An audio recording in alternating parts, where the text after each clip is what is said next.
৪০০ বছরেরও বেশি সময় ধরে এই মসজিদটা নীরবে দাঁড়িয়ে আছে। কোনো হইচই নেই, কোনো দাবি নেই। শুধু সময়ের সাক্ষী হয়ে থাকা। চারদিকে জঙ্গল, গাছের ছায়া আর বাতাসের মৃদু শব্দের মাঝখানে মসজিদটা যেন নিজের মতো করে বেঁচে আছে। গ্রামের বয়স্ক লোকেরা বলে এই মসজিদটার বয়স ৪০০ বছরেরও বেশি। সঠিক সময়ের হিসাব কেউ জানে না, কিন্তু দেয়ালের ফাটল, কালচে রং আর গম্বুজের নীরবতা যেন শত শত বছরের কথা বলে যায়।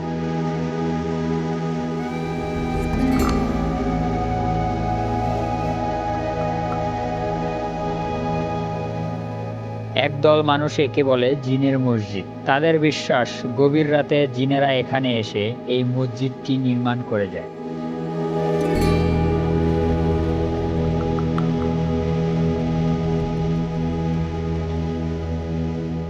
আবার আরেক দল মানুষ বলে অন্য গল্প। তারা বলে মোগল আমলের ইসলাম প্রচারের জন্য কিছু আলেম ও সুফি এই এলাকায় এসেছিলেন। তখন এখানে লোকবসতি খুব কম ছিল।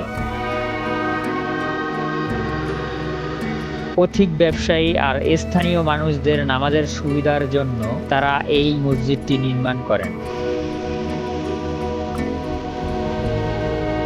দিনের বেলায় কোরআন শিক্ষা আর ৫ ওয়াক্ত নামাজ এই ছিল তাদের জীবন।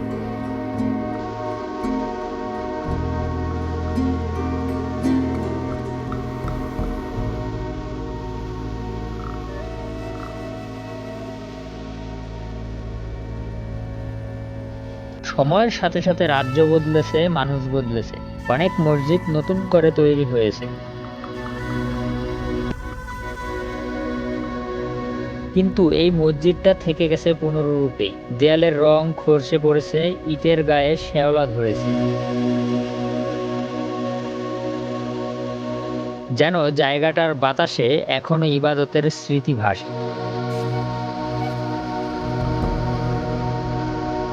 সবচেয়ে আশ্চর্যকর কথা হলো এই দুই গল্পের মাঝখানে দাঁড়িয়ে আছে এই মসজিদটা নিজেই। কাউকে কিছু বলে না, শুধু নীরবে দেখে মানুষ কি বিশ্বাস করে।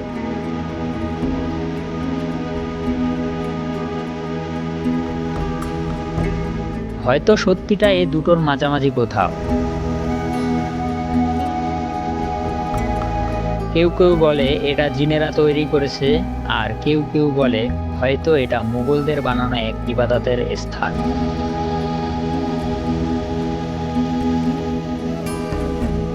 আর সেই দীর্ঘ ইবাদতের শক্তিতেই এই জায়গাটা রহস্যময় হয়ে উঠেছে। তাই ৪০০ বছর পেরিয়ে জঙ্গলের ভেতর দাঁড়িয়ে থাকা এই পুরনো মসজিদ আজও গল্পের জন্ম দেয়, বিশ্বাস আর ইতিহাস। এই যেন এক ৪০০ বছরের পুরনো রাজ্যের ভিতরে প্রবেশ করলাম। চোখ ধাঁধানো ডিজাইন, মনোমুগ্ধকর পরিবেশ আর একটি বিশিষ্ট গম্বুজের মাঝেই দাঁড়িয়ে আছে এই মসজিদটি। দেয়ালের কারুকাজ যা প্রতিটা মানুষের হৃদয়ে পেরে। এত সুন্দর হাতে করা ডিজাইন আগে কখনো দেখিনি। এ যেন এক নিপুণ কারিগরের কাজ, যে কাজগুলো দেখলে প্রতিটা মানুষের হৃদয় কেড়ে নেয়। মনে গেঁথে রাখার মতো সুন্দর সুন্দর ডিজাইন যা আগে কখনো দেখিনি আমি। এক মুহূর্তের ভিতরেই আমার মনকে শীতল করে দেয়। দেয়ালের চারপাশের ডিজাইনগুলো মন কাড়ানো।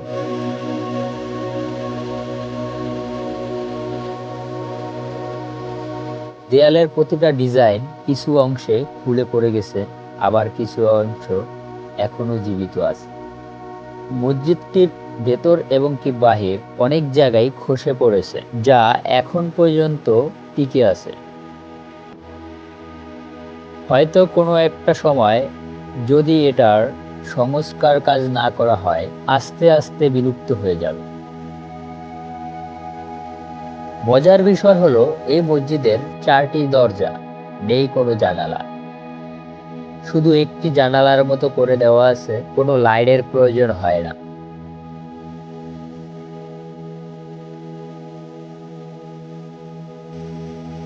এই মসজিদটি সৈরাতপুর জেলার গোসাইরহাট উপজেলার নাগেরপাড়া ইউনিয়নে শিবপুর গ্রামে অবস্থিত। গুগল ম্যাপের সাহায্যে আপনারা এখানে যেতে পারেন। আমি গুগল ম্যাপের লিংক ডেসক্রিপশন বক্সে অথবা কমেন্ট বক্সে দিয়ে রাখবো, আপনারা এখানে সহজেই যেতে পারবেন। তো এটাকে আজও পর্যন্ত কেউ সংস্কারের জন্য কোনো কিছু করে নাই।